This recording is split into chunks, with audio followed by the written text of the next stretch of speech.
Hello there. I'm Jill. Welcome to our show called Financial Chit Chat. I am here with Tom, a Generation Y entrepreneur who has built a number of successful businesses online. Hello there. Good to have you on the show, Tom. Also, to my left I have George.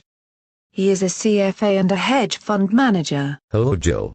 Thank you for having me on the show. All right.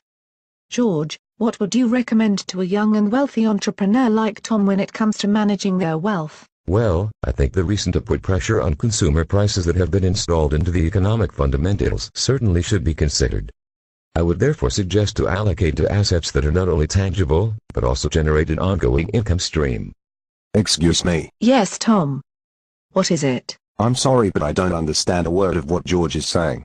It must be CFA Bagwell. Can you please say that in plain English? George, Tom has a point. I admit that I didn't understand half of what you were saying either.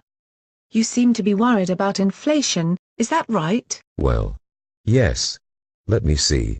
When you create more of something, it tends to lose value. Do you understand that? Yeah. Absolutely. Okay. Because we have created more money out of nothing that we should have, it is starting to lose value. I agree, George. I seem to be able to buy less and less with my money. Right. So the way you can protect yourself against that is to invest in things that are more scarce in supply. Do you mean like gold and art and prime location real estate? Yes.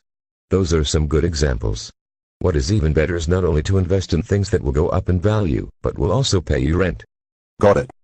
Me too. George, you see how easy that was? You are obviously a very intelligent person, but it is very ignorant to assume that everyone knows your jargon. I guess you are right. I'm taking a mental note to practice more about trying to explain my ideas to people outside of work. Fully agree, mate. When I make apps, I always make sure that even my elderly relatives know how to use them. Otherwise I discard them as products. All right. The conclusion is that if the financial industry could learn to speak in normal language, they may be able to win Generation Y back.